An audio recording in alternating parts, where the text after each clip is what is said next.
ఆకలిని అనుభవించటమే దేహాత్మ భావన.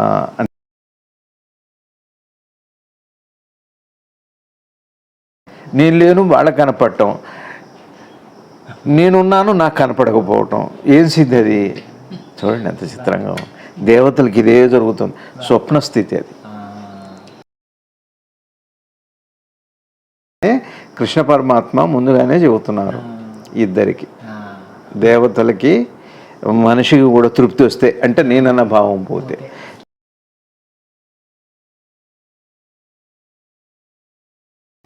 భావము లేనప్పుడు తృప్తి, భావం ఉంటే ఉన్నంతకాలము అసంతృప్తే. అదే జీవుడు, అది జీవుడు.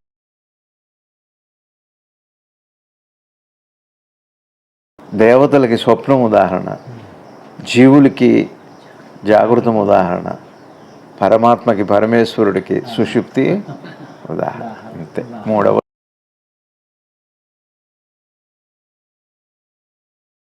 యజ్ఞము అంటే తృప్తిని సంపాదించటమే.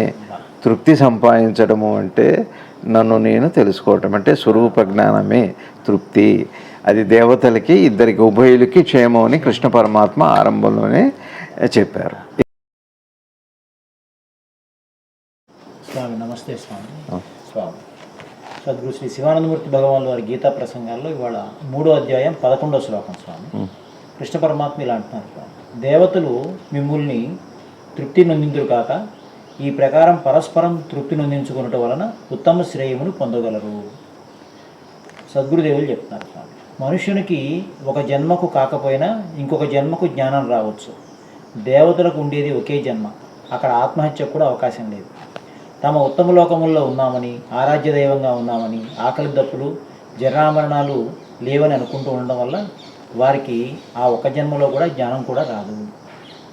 దేవతలకు సంప్రీతి చేసి ఉత్తమ ఫలం, ఉత్తమ లోకం పొందవచ్చు. పుణ్యం నశించి తిరిగి మార్చి లోకం రావచ్చు. కానీ ఆ లోకాల్లో అంటిపెట్టుకున్న సంస్కారాలు జీవిని అంటిపెట్టుకునే ఉంటాయి. ఇక్కడ సంస్కారాలు అక్కడికి, అక్కడ సంస్కారాలు ఇక్కడికి వస్తాయి. కనుక వాళ్ళని గురించి వీళ్ళు, వీళ్ళని గురించి వాళ్ళు భావిస్తూ ఉంటారు. ఇది ఇద్దరికీ బంధహేతువే అవుతుంది. ఎప్పుడైతే స్వర్గాన్ని కూడా తిరస్కరించే జ్ఞానం అతనికి కలుగుతుందో యజ్ఞఫలమే అతనికి ముక్తినివ్వగలుగుతుంది. అంతేగాని పరస్పరం దేవతలు మనుషులు ఒకరినొకరు సేవించుకోవడం ఉండడం వల్ల ఇద్దరికీ ముక్తి కాదు. ఇది సృష్టి రచనా సంకల్పం అని చెప్తుంది. ఓం శ్రీ శివానంద గురుభ్యో నమః. శ్రీ ఆంజనేయ పరబ్రహ్మణే నమః. ఆత్మబంధువులు, ఆత్మస్వరూపులైన అందరికీ నమస్కారం.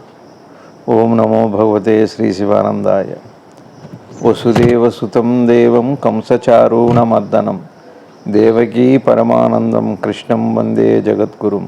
శ్రీకృష్ణ పరమాత్మ వారి పాదపద్మాలకు ప్రణమిలుతూ వారిచే అనుగ్రహించబడిన గీతాసారాన్ని సద్గురుదేవులు వివరణ చేస్తున్నారు. దాన్ని మనం విచారణ చేస్తూ అర్థం చేసుకునే ప్రయత్నం చేద్దాం.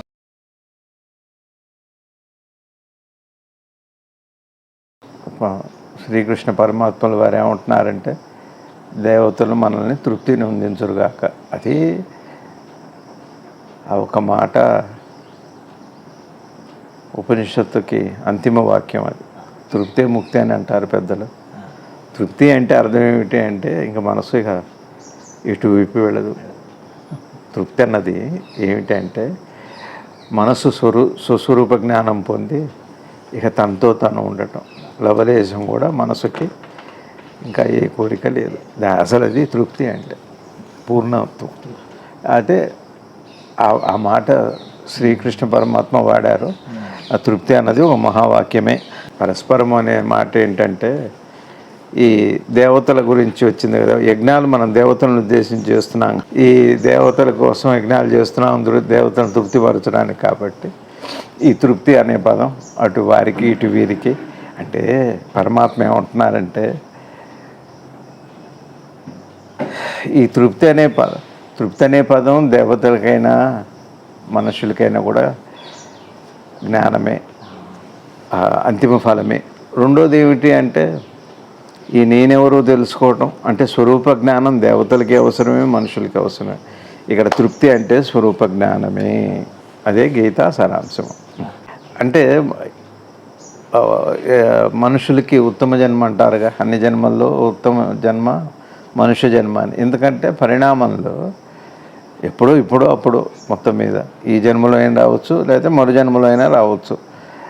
అట్లాంటి అవకాశం ఒక మనిషికి మాత్రమే ఉంది. అంటే దేవతలకి లేదు అని చెప్పకుండానే చెబుతున్నారు. దేవతలకు ఉండేది అంటే అర్థం ఏంటి అంటే, దేవతలకి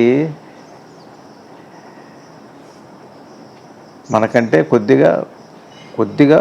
కొద్ది స్థాయి ఎక్కువ స్థాయి అంటే దేహం ఉండదు కాబట్టి దేహాత్మ భావన ఉండదు. ఏమండి? ఇకపోతే మరి మనసు ఉంది, సూక్ష్మ శరీరం, అది దేవతలే, తేజో శరీరం. కానీ అక్కడ అంటే దేహభావన అనే మాటకు అర్థం ఏంటి? ఇది కొద్దిగా మనం విచారణ చేయాలి. దేహాత్మ భావన అంటే ఆకలి, దప్పులు, సుఖ దుఃఖాలు ఇత్యాది ఇవన్నీ కూడా దేహాత్మ భావన. దేహాత్మ భావన అంటే నేను దేహం అని అనుకోవటమే కాదు, దేహానికి సంబంధించిన లక్షణాలు అవన్నీ, ఆ గుణాలన్నీ కూడా మనసుకి ఆపాదించుకొని ఉంటే అది దేహాత్మ భావన. మీకు అర్థమైంది గారు? ఇప్పుడు ఉదాహరణకి 12 అయింది, నాకు బాగా ఆకలి అవుతుంది అనుకుంటా. సరే, దేహం వల్ల ఆకలి అయింది కదా. దేహాత్మ భావన అంటే ఏమిటి? ఇక్కడ నేను మనిషిని, నాకు దేహం ఉంది, దేహం వల్లనే ఆకలి దప్పులు అవుతాయి అని అనుకున్న తర్వాత ఆకలిని మనం గుర్తుపట్టి ఆకలిని అనుభవించట్లేదు కదా. ఆకలిని అనుభవించటమే దేహాత్మ భావన. అంటే ఈ దేహానికి సంబంధించిన గుణాలన్నీ కూడా. అందుకనే పెద్దలు దేహాత్మ భావన పోగొట్టుకోవటము అంటే నేను దేహం కాదు, నేను ఆత్మని అనుకోవటం, సరే అది అనుకోండి. అట్లా కాక ఈ దేహానికి సంబంధించిన విషయాలు అంటే అవసరాలు అవి వదిలిపెట్టి ఇంకా దేహ సంబంధంగా కోరుకునే కామక్రోధ లోభ మద మాత్సర్యాలు ఇవి అరిషద్వర్గాలు ఉన్నాయి. అవి దేహాత్మ భావనకి పరాకాష్ఠవి, ఆ నేనన్న భావానికి పరాకాష్ఠ. అందుకని వాటి మీద ఎక్కువ దృష్టి పెట్టండి అని పెద్దలు చెప్పేది. అందుకనే చిత్తశుద్ధి, మనసు పరిశుద్ధంగా ఉండటం అవసరం అనేది. అందుకే దేహాత్మ భావన అని చెప్పరు. ఇక అక్కడ చిత్తశుద్ధి అని చెప్పటంలో దేహాత్మ భావన అనే, చిత్తశుద్ధి అని చెప్పటంలో దేహాత్మ భావన. నాకు కామం రావచ్చు, నాకు క్రోధం రావచ్చు. క్రోధం కూడా దేనివల్ల వస్తుంది? నాకేవో కోరిక కలిగింది, అది ఆటంకం కలిగింది, ఏ కారణం చేతనో. ఎందుకని నా మనసుకి క్రోధం వస్తుంది, అసూయ వస్తుంది. మళ్ళీ అది భౌతికమే. ఈ అరిషద్వర్గాలన్నీ భౌతిక నిర్మాణంలో, భౌతిక నిర్మాణానికి సంబంధించి, దృశ్య ప్రపంచానికి సంబంధించే ఉంది. అర్థం అవునా కాదా? అందుకని దేహాత్మ భావంలో ముఖ్యంగా దేహంతో ఉనికి చైతన్యమై, చైతన్యం మనసై, జగజ్జీవేశ్వర భావం వచ్చిన మనసు దేహంగా సంబంధం పెట్టుకున్నా అది పెద్ద ఇబ్బంది కాదు. కానీ దేహం నేను అనేమో ప్రతిసారి అనుకోవట్లేదు. కానీ దేహం తాలూకా దాని అవసరాలే, దానికి కావలసిన ఇష్టాలు కానీ ఇవన్నీ మాత్రం పదే అడుగుతూనే, మనసు అడుగుతూనే ఉంది. మనసులో ఉన్నాయి కదా అవన్నీ. అంటే మనసేగా అనుకునేది, అడిగేది. దేహాత్మ భావన ఇప్పుడు దేహానికే మనసుకే. దేహాత్మ భావన దేహానికి సంబంధించిన భావన. ఇప్పుడు దేహానికి, ఆత్మకి, దేహము నేనన్న భావన ఆత్మకి, అంటే ఆత్మకు కూడా కాదు, దేహంతో ఉనికికి సంబంధం వచ్చాక ఏర్పడ్డ సంబంధంలో మనసు ఏర్పడి దేనికి వచ్చిన భావన అది దేహాత్మ భావన. అంటే దేహానికి ఆత్మభావన ఉండదు, దేహభావన ఉండదు, జడం కదా అది. ఇదంతా మనసులో జరిగేదే, ఆత్మలో కూడా జరగదు. సంబంధంలో మనసు ఏర్పడదు కాబట్టి ఆ మనసుకి ఏర్పడదు. అందుకని దేహాత్మ భావన దానికి వచ్చింది. మరి ఇక దేహాత్మ మనసుకి ఏ గుణాలు ఉన్నాయి? ఇప్పుడు మనసుని కడిగి చిత్తమాలిన్యము, చిత్తశుద్ధి కలిగితే మనసుకి దేహాత్మ భావన పోదా? అందులో అది ఒకటి కాదా? ఏం రవి గారు? ఇప్పుడు బట్టకి బయట పొద్దున్న లేచి బయట తిరిగి వచ్చిన తర్వాత రకరకాల ఏమంటున్నాయో ఉతికితే అన్నీ పోతున్నాయి కదా. మురికి అనే మాటలో ఈ మురికే ఆ మురికని కాదు కదా, మురికి మరక ఏదో త్రిబులెక్స్ మరక మంచిదే మరక మంచిదే అని అలా కాదు కదా, ఏదైనా పోతుంది కదా కడిగితే. అట్లా మనసు ఎప్పుడైతే మాలిన్యం పోయిందో, అందుకనే పెద్దలు పవిత్రమైన మనసే ఆత్మ, పవిత్రమైన మనసునే ఆత్మ అన్నారు. అట్లానే మనసు ఆత్మ ఒకటేనని తెలియటమే ఆత్మదర్శనం. అది ఇవన్నీ పెద్దలు చెప్పిన మాటలు, జ్ఞానులు చెబుతున్న మాటలు, ప్రమాణం అది, నిరూపణ లేదు. అందుకని ఈ విషయం మనం బాగా గుర్తుపెట్టుకునేటట్టయితే ఇక దేవతలకి ఇవేవి ఉండవు, కానీ మనసుకు సంబంధించినవి దేహాత్మభావన ఉండదు. దేహభావనకు సంబంధించినవి అందులో కొన్ని ఉంటాయి. ఇక్కడ సద్గురుదేవులు మనకి దేవతకి మనిషికి ఉన్న తేడాని ఇక్కడ వివరణ చేస్తున్నారు. సద్గురువులు అంటే వాళ్ళే రవి గారు. సృష్టి రహస్యము, జీవరహస్యము తెలిసిన వాళ్ళే జ్ఞానులు, వాళ్ళే సద్గురువులు. ఆత్మహత్య కంటే ఆత్మహత్య దేనికి చేసుకుంటాం? ఆత్మహత్య అంటే నేను దేహం అనే భావన, దేహాత్మ భావన ఉంది కదా, దేహాన్ని వదిలించుకుంటే చాలు అనుకుంటున్నాం. దేహాన్ని వదిలించుకుంటే చాలదు, దేహం నేనన్న భావన వదిలితే అప్పుడు అది అసలు నిజమైన ఆత్మహత్య. అది ఆత్మహత్య అనే మాటకు అర్థం ఏమిటి అంటే దేహాన్ని వదిలించుకోవటం కాదు, నేనన్న భావాన్ని వదిలించుకుంటే అది ఆత్మహత్య కంటే గొప్పది. అసలు నిజమైన ఆత్మహత్య నేనన్న భావన వదిలించుకోవటం. మనం ఏం చేస్తాం? మా అయితే ఉరి వేసుకుంటాం, నీళ్ళలో దూకుతాం, మరేదో రైలు కింద తలకాయ పెడతాం. దేహాన్ని వదిలించుకుంటే నేను పోతాను అనుకోండి, నేను పోవట్లే, నేను ఉంటూనే ఉంది. ఆ దేవతలకి ఆ స్థాయిలో. అందుకని వాడు ఆత్మహత్య చేసుకో, దేహం లేదుగా, దేహభావన ఉంది, దేహాత్మ భావన లేదు. అందుకని ఆకలి దప్పులు లేవు. చూసారా, మాకు దేహం లేదని తెలుసు, ఆకలి దప్పులు లేవు అని తెలుసు. ఎందుకు దేహం లేనప్పుడు ఆకలి దప్పులు ఉండవు. అప్పుడు ప్రత్యేకంగా దేహాత్మ భావన అంటే ఇదొకటి.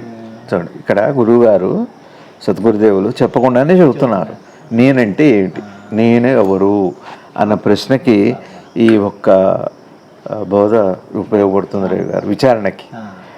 ఆకలి దప్పులు లేవు, దేహం లేదు, ఇకపోతే మేము జరామరణాలు లేవు, ఆత్మహత్య చేసుకోలేరు. ఇంకొకటి ఆరాధ్య దైవంగా ఉన్నామని మేము మమ్మల్ని ఆరాధిస్తున్నారంటే చూడండి, అహంకారం. ఎవరో మమ్మల్ని ఆరాధిస్తున్నారు, యజ్ఞం చేస్తున్నారుగా. దేవతలకి మాకు ఈ ఫలాన్ని ఇవ్వు, ఆ ఫలాన్ని ఇవ్వు అని అడుగుతున్నారుగా, అంటే ఆరాధిస్తున్నారుగా. అంటే ఇతరులు ఉన్నారుగా, వాళ్ళకి ఎవరున్నారు ఇతరులు? వాళ్ళకి వాళ్ళు ఉన్నారు, వాళ్ళకి మనం ఉన్నాం. అంటే మేము ఇచ్చేవాళ్ళం, మీరు తీసుకునేవాళ్ళు అనే భావన ఉంది, ద్వంద్వం ఉంది, ద్వైతం ఉంది, దేహభావంలో ఇవే ఉన్నాయి. అందుకనే చూడండి, నేను సిద్ధుల గురించి భగవాన్ విషయంలో చెబుతూ కల్లో నేను కనపడట్లేదు, వాళ్ళకి నేను కనపడుతున్నా, నాకు నేను కనపడట్లేదు. ఎప్పుడో కనపడవచ్చు, అది వేరే విషయం. కానీ అరుదుగా జరిగే సంఘటనలు వదిలిపెట్టి నిరంతరం జరిగేది. మరి నేను నాకు కనపడట్లేదు కదా, ఏమి సిద్ధి అది? ఒకటి వాళ్ళకి కనపడుతున్నా, అదేం సిద్ధి అది? నేను లేను, వాళ్ళకి కనపడటం, నేనున్నాను, నాకు కనపడకపోవటం, ఏం సిద్ధి అది? చూడండి ఎంత చిత్రంగా. దేవతలకి ఇదే జరుగుతుంది, స్వప్న స్థితి అది. ఆకలి దప్పులు లేవని తెలుసు వాళ్ళకి. ఇంకా కొద్దిగా మెరుగైన బుద్ధి స్థాయి. స్వప్నంలో మనకి బుద్ధి పనిచేయదు, సూక్ష్మ శరీరం ఉంది కానీ బుద్ధి పనిచేయదు. దేవతలకి సూక్ష్మ శరీరము ఉంది, బుద్ధి కూడా పనిచేస్తుంది. బుద్ధి పనిచేయటం వల్ల వాళ్ళు నన్ను ఆరాధిస్తున్నారని తెలుసు, మేము దేవతలు అని తెలుసు.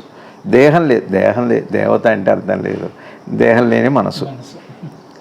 దేహం లేని మనసు ఉండి బుద్ధి ఉంటే దేవత, దేహం లేని మనసు ఉంటే ప్రేతం మాత్రమే, దయ్యం. దయ్యానికేమో దేహం ఉండదు, బుద్ధి కూడా ఉండదు, బుద్ధి ఉండదు దానికి. దేవతకి దేహం ఉండదు, మనసు ఉంటుంది, బుద్ధి కూడా ఉంటుంది. ఆ బుద్ధి వల్లనే మేము దేవతలు, మీరు మనుషులు, మాకు ఆకలి దప్పులు లేవు, మేము మీకంటే ఉన్నతమైన వాళ్ళము.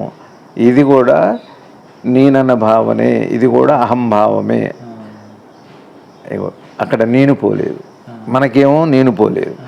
నేను పోకపోగా పైపెచ్చు దేహాత్మ భావన ఇంకా బలంగా ఉంది. బలం తగ్గింది అంతే, కొన్ని లక్షణాలు లేవు. కంటే మనకంటే కొద్దిగా మెరుగైన స్థితి, ఉత్తమ లోకాల్లో మళ్ళీ ఒక లోకాలు ఉన్నాయని అంటున్నారు. చూసారా బుద్ధి లక్షణం అది.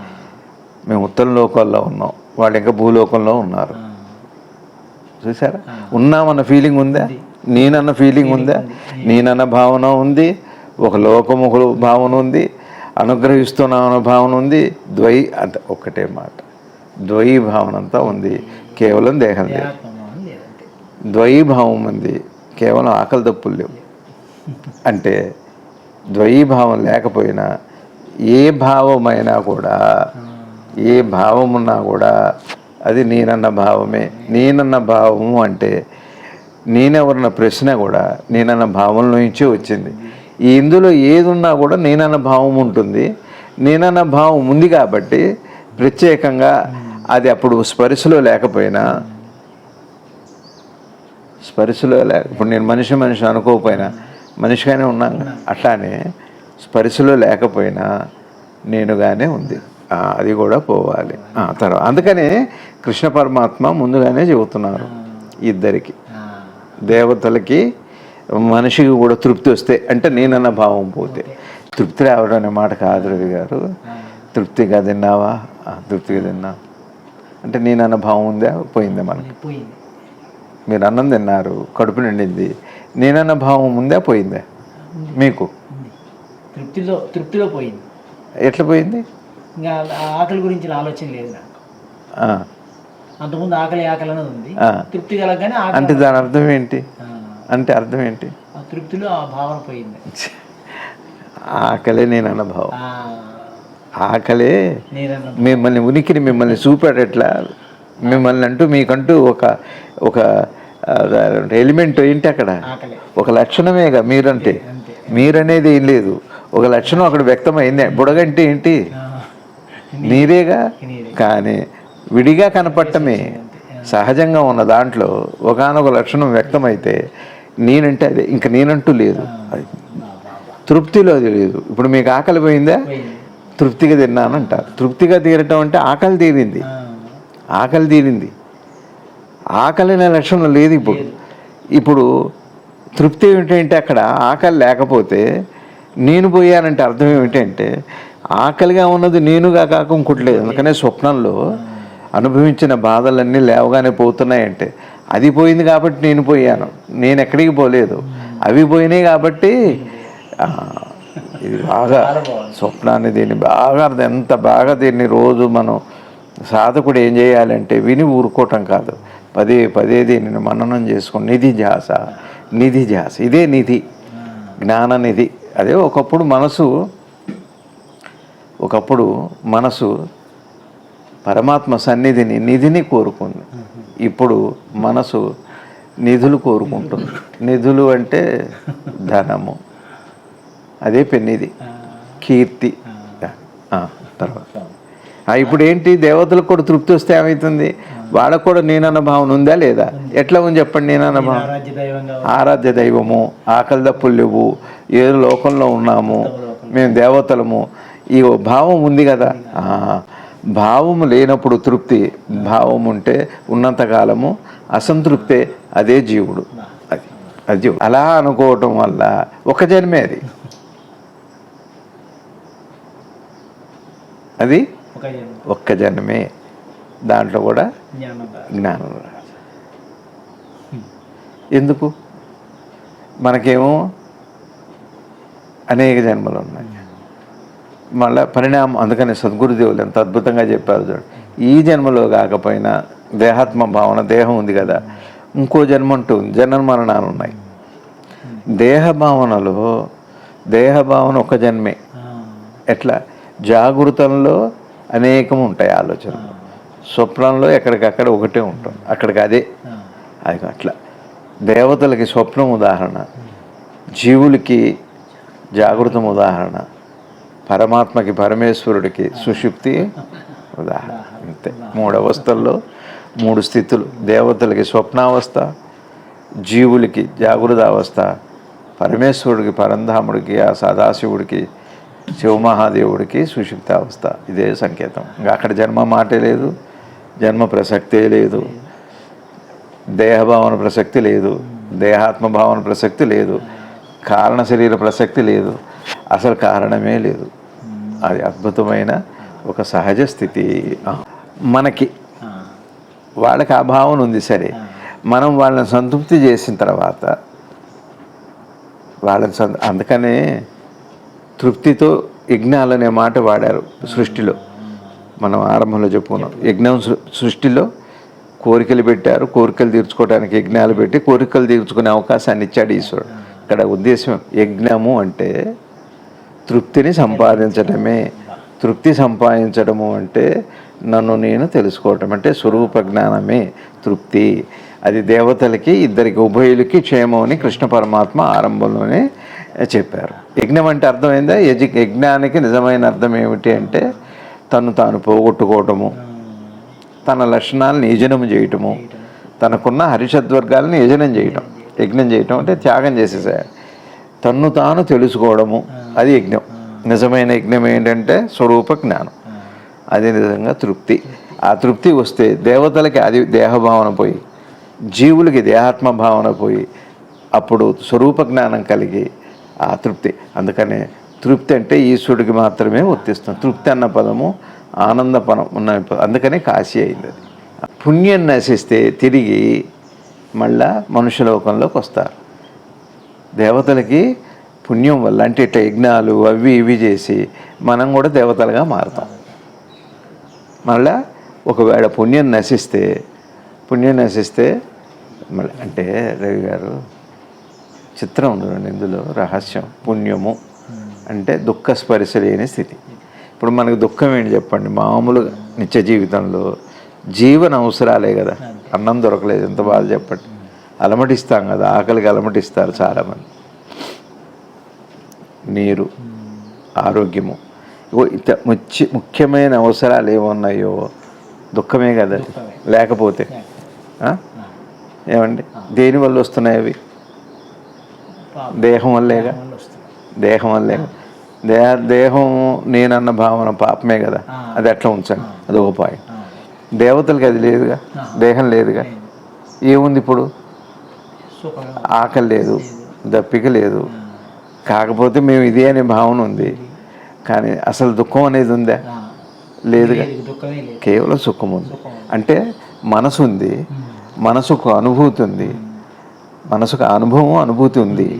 అనుభవాలు లేవు కానీ అనుభూతి ఉంది. అనుభవాలు ఉన్నాయి. మనకి ఆకలి దుఃఖము అనే అనుభవాలు ఉన్నాయి, సుఖము దుఃఖము అని. వాళ్ళకి సుఖము దుఃఖము అనే అనుభవం లేదు, ఎప్పుడూ సంతోషంగా ఉన్నారు. ఇది పుణ్యం అంటే. అది కూడా చూడండి, చిత్రం ఉంది ఇక్కడ. ఒక అద్భుతమైన యోగ రహస్యం ఏమిటి అంటే, నేనన్న భావం ఉంటే అది బ్యాంకు బ్యాలెన్స్ లాంటిదే, నశిస్తుంది. అంటే పుణ్యము రావటం అంటే వాళ్ళు అనుభవించే ఆ సంతోషం కూడా, ఎందుకంటే కాలం ఉందిగా. ప్రతి అనుభూతికి అనుభవానికి కాలం ఉంది, పరిమితి ఉంది. ఒక దేహం లేదు వాళ్ళకి, దేవతలకి ఆకలి దప్పులు లేవు, కానీ దేవత అన్న భావం ఉంది, మేము అనుగ్రహిస్తున్నాం అన్న భావం ఉంది, ఒక భావం ఉంది, నేనన్న భావం ఉంది. నేనన్న భావం ఉంది కదా. నేనన్న భావం ఉన్నప్పుడు ఇవి లేకపోయినా సుఖం అనే అనుభూతి ఉంది కదా. ఈ అనుభూతి నేనన్న భావంతో పాటుగా తరిగిపోతుంది. తరిగిపోయినప్పుడు పుణ్యం పోయాక ఏమవుతుంది? మళ్ళీ జన్మ వస్తుంది. అది ఇక్కడ మనకు కూడా ఏమైంది? నేనన్న భావం ఉంది, పుణ్యం ఉంది, పాపం ఉంది. పుణ్యం ఎక్కువ చేసాం, పుణ్యం ఎక్కువ చేయటం వల్ల సుఖాన్ని అనుభూతి పొందాలి. అందుకని దేహం లేని స్థితిని పోతే దేవతలం అవుతాం. దేవతలమై నేనన్న భావాన్ని పోగొట్టుకోకుండా మనుషులం అవుతాం. ఈ చక్రాన్ని ఇక్కడ సద్గురుదేవులు వర్ణన చేస్తున్నారు. దేవతలకైనా నేనన్న భావం పోకపోతే పుణ్యం నశిస్తుంది. ఎందుకని? నేనన్న భావం ఉంది కదా. నేనన్న భావం ఉందంటే అసలు నేనన్న భావం కాలస్పృహ, కాలంతో సంబంధం ఉన్న ఇది. కాల పరిమితి కలిగింది, అది పరిమితి కలిగింది, కాల పరిమితి కలిగింది నేనన్న భావం కాదా? ఇప్పుడు మీకు అన్న భావం జాగృతంలో ఉంది, స్వప్నంలో ఉంది, సుషుప్తిలో లేదుగా. పరిమితే కదా అని అర్థం. ఎన్ని గంటలు ఉందని కాదు, ఎంతకాలం, వేల సంవత్సరాలని కాదు. పరిమితి అంటే అనంతమై ఉండొచ్చు, స్వల్పమై ఉండొచ్చు, విషయం అది కాదు. పరిమితే. వాళ్ళకి పరిమితి ఉంది, కానీ నేను ఇన్నిసార్లు చెబుతున్నాను చాలా బాగుంది. పరిమితులు నేనన్న భావం ఉండటం వల్ల శాశ్వతమైన సంతోషమే ఉంది, ఇక దుఃఖస్పర్శ లేదు. కానీ నేనన్న భావం వల్ల ఏమవుతుంది అంటే తరిగిపోతుంది. తరిగిపోవటం వల్ల జన్మ వస్తుంది. ఏ జన్మ వస్తుంది? మనుష్య జన్మ వస్తుంది. మనకు కూడా ఏమైంది, చాలా ఎక్కువ పుణ్యం చేయటం వల్ల, యజ్ఞాలు చేసో, ఏదో చేసో, దాన ధర్మాలు చేసో, ఏదో చేసో, నేనన్న భావం పోగొట్టుకోకుండా ఇవన్నీ చేయటం వల్ల, దేవతల్ని తృప్తిపరచటం వల్ల మనకేమవుతుంది, దేహాత్మ భావం లేని దేహభావన కలిగిన దేవతా స్థితి కలుగుతుంది. మళ్ళా నేనన్న భావం పోలేదుగా, అక్కడ అంటే తృప్తి రాలేదు కదా పరమాత్మ, కృష్ణ పరమాత్మ చెప్పినట్టుగా. అందుకని దేవత మనిషి అవుతాడు, మనిషి దేవతలు అవుతారు. అందుకనే నువ్వు దేవుడివే అని చెప్పే మాట. నువ్వు దేవుడివే అనే మాట వీడికి అర్థమయ్యేంత వరకు తాత్కాలికమే. అందుకని దేవుడిని అని చెప్పడానికి ఏం లేదు. అందుకని నువ్వు శివుడుగా అవ్వచ్చు, కానీ నువ్వు పరమాత్మగా అవ్వచ్చు, కానీ శివుడుగా అవ్వలేవు. అది దేవత, దేహ పరిమితి కలిగి. శివ మహాదేవుడు అపరిమితమైన ఆనందం రావాలి అంటే తృప్తి పరిమితమైన తృప్తిగా నిద్రపోయాని అంటారు. అద్భుతమైన విషయం అది. సంస్కారాలు చూసారు మళ్ళీ ఎంత అద్భుతంగా ఏం సంస్కారం, ఇక్కడ అక్కడ నేనన్న భావం అనేది ఒక పెద్ద సంస్కారం. అది మూల సంస్కారం. దాన్ని సంస్కరించుకోవాలి. దాని పేరే యజ్ఞము. అయిందా? అక్కడే ఉంది నేను దేవతను అనేది ఒకటి ఉంది, అది ఒక వాసన. నాకు ఆకలి దప్పులు లేవు అని, ఆకలి దప్పులు ఉన్నాయి అన్నది మనకో సంస్కారం అయితే, లేవు అంటాం ఒక సంస్కారం, ఉన్నది అంటాం. అందుకని భగవాన్ రమణ మహర్షులు వారు చెప్పారు, నా పేరు పేపర్లో రాయటం అన్నది ఎంత అజ్ఞానము, రాయొద్దంటాం కూడా అంత అజ్ఞానమే అన్నారు. గురువుగారు సద్గురు శివానంద గురుదేవులు వారు అన్నారు, జ్ఞానిగా ప్రకటన చేసుకోవటానికి అజ్ఞానాన్ని ప్రదర్శిస్తామని. అందుకని ఏంటంటే నాకు లేదు అని గుర్తుపట్టిన అంటే ఒక భావం కదలికే. అది ఏ కదలికైనా రవి గారు నశించేదే అది భావనే, నేనే, సంస్కారమే ఉంది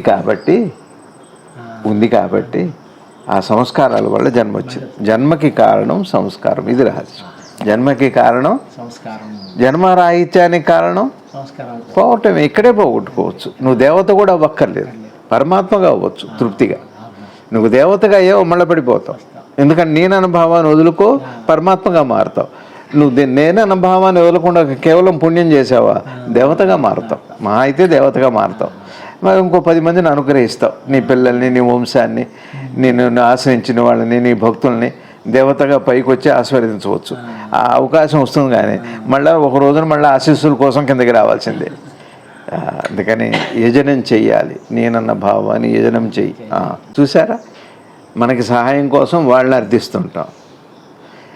వాళ్ళకి నేనన్న భావం ఉందిగా, వాళ్ళు ఇవ్వాలి, నన్ను తలుచుకోవాలని వాళ్ళు భావిస్తారు. చూడండి, కీర్తికాంక్ష ఏం చేస్తుంది, వాళ్ళు దండం పెడితే బాగుండు, వీడు పాద నమస్కారం చేస్తే అందుకని గురువుకు పోవాల్సిన ముందు కీర్తికాంక్ష. అన్ని కాంక్షల్లో కీర్తికాంక్ష భయంకరమైంది రవి గారు. చాలా భయంకరమైన వాసన, చాలా దుష్ట సంస్కారం. కీర్తివాంఛ అస్సలు ఉండకూడదు. నన్ను గుర్తించాలి, నన్ను 10 మంది ఆరాధించాలి, అసలు ఈ భావనే ఉండకూడదు. కానీ ఏంటంటే ఆదర్శంగా లోక వ్యవహారంలో, వ్యవహారిక సత్యంలో సత్యం పరిడి వెళ్ళాలి, ప్రచారం కావాలి. కాబట్టి ఆ విషయంగా కనపడే వ్యవహారిక సత్యమే కానీ జ్ఞాని దృష్టిలో లేదది. జ్ఞాని దృష్టిలో లేదది. అందుకని మంచి మాట ప్రచారం కావాలంటారు. అందుకనే ఇప్పుడు ఇవాళ ఒక సత్సంగం వింటారు, కామెంట్స్ అనేది ఎందుకు వచ్చినాయి అంటే ఇది విని చూసి ఇంకా 10 మంది వింటారు అన్నది అది ఒక పుణ్యమే, పుణ్యహేతువే. అది ఆదర్శం. అది ఆదర్శము అంటే 10 మందికి వెళ్ళాలి మంచి మాట, అప్పుడేగా వింటారు బాగుందని. ఇప్పుడు టీవీలో అడ్వర్టైజ్మెంట్స్ అంతా ఏంటి చెప్పండి, వ్యాపారమే. కానీ వ్యాపారమే కానీ, వ్యాపార ప్రసారమే కానీ, వ్యాపార ప్రచారమే కానీ, వ్యాపార ఉన్నతికి, వ్యాపార వృద్ధికి మాధ్యమం. అది మాధ్యమం కదా. అట్లానే కామెంట్ అన్నది అనే గుణం కంపల్సరీగా ఉండాలి. కామెంట్ చేయాలి. అక్కడ ఇంకా కామెంట్ చేయడానికి కూడా, అందుకని ఇంట్లో కూడా చేయట్లేం మనం. కామెంటు కూర బాగుంది, భార్య చేసింది బాగుంది అనాలి. బాగుంది అని అంటాం ఎందుకు అని అంటే, బాగుంది అని అంటంలో వాళ్ళకి శ్రమ పోతుంది, బాగుంది అని అంటంలో నీ అహంకారం పోతుంది. అనబుద్ధిగా చూడండి, బాగుంది అనలేం కదా. లేకపోతే నా పాండిత్యాన్ని ప్రదర్శిస్తా, లేకపోతే నా పురుషాంకారాన్ని ప్రదర్శిస్తా, మహా అయితే నేను ఏదో ఒక ఆధిపత్యాన్ని ప్రదర్శిస్తున్నా.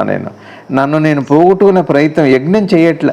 నీ భార్యకి నువ్వు బాగుంది, నువ్వు ఈ బట్ట బాగుంది, నీకు ఇవాళ ఇది బాగుంది అని అంటే దానివల్ల లాభం ఏంటంటే నీ అహంకారమే నశిస్తుంది. అది యజ్ఞమే అది. వాళ్ళకి తృప్తి కలగట్లా.